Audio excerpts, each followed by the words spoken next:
video is going to explain how to use the Lcode Crosswalk. So from the main home screen, you're going to go ahead and you're going to click all HICPIC codes. And what this is this a list of all of the P&O codes that we use to bill with and all of the corresponding requirements all in one place. So you can either scroll to find your code, or you can use the filter at the top and enter in the code that we're looking up. So you just select your code and then hit submit. You do also have the ability to look up multiple codes at one time. So if you'd like to look up multiple codes, you just continue to add your codes, and the top here is going to show you the codes that you have selected. This is a really cool feature when you are billing out a prosthesis and you have multiple codes that you're billing out and you would like to see all of the requirements in one screen. So the first column is going to tell us the code that we are looking up. So we're going to be looking up an L1845. The next column is going to tell us the allowed addition codes that can be billed with this base code. So in this case, these four addition codes are allowed to be billed with this base code. The next column is going to give us the split code if there is one. So in this case, the L1852 is the split code for the L1845. The next column is going to be a description of the code that we're looking up. The next column is an alerts column. This is going to give us any alerts that we need to be aware of. So for example, this particular code is going to require an ABN if it does not meet diagnosis or coverage requirements, and this is also a code that has to be fit by a certified orthotist for all Medicare and Medicare replacement plans. The next column is the documentation requirements.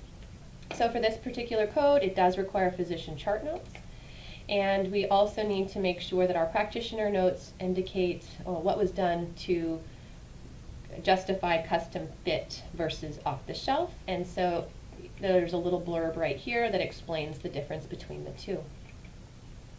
The next column is the requirements, Medicare D coverage requirements, and this is an excerpt out of the LCD, and we have a hyperlink here to the LCD if you want to read the LCD in its entirety. The next column we're going to look at is the diagnosis restrictions.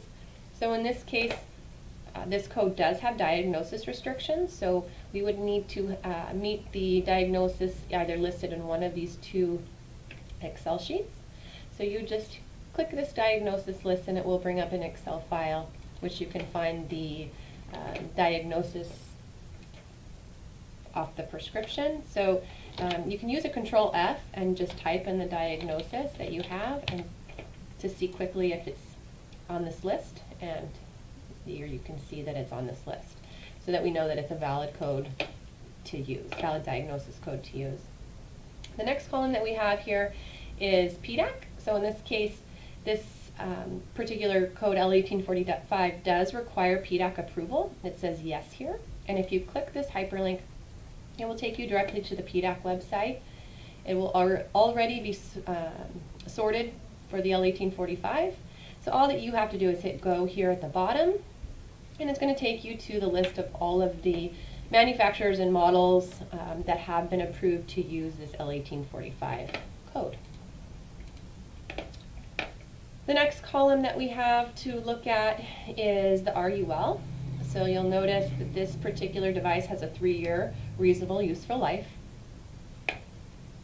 We have a link here to the Dear Physician letter that is required to give to doctors if you are trying to obtain compliant chart notes. The next column is function level. So if this was a code that had a particular function level associated with it, such as feet and ankles and knees, you're going to see the function level listed. The next column here is the modifier. So in this case, you're going to use an RT or LT modifier, and you're going to use a KX, GA, or GZ. If at any time you forget what these modifiers mean, you can click on the hyperlink and it will take you to the website to help explain what a KX modifier is. The next column that we're going to look at here is the narrative. So if this is a code that required an extra narrative On the claim, it would be listed here, and you could see an example of an extra narrative that we would use. And lastly, you're going to have preliminary, RX, and detailed written order requirements. Again, they're all hyperlinked so that you can see the requirements of these orders. And once you've finished looking at the information and you'd like to refilter, you just go ahead and hit reset, and it's going to take you back to the main home page.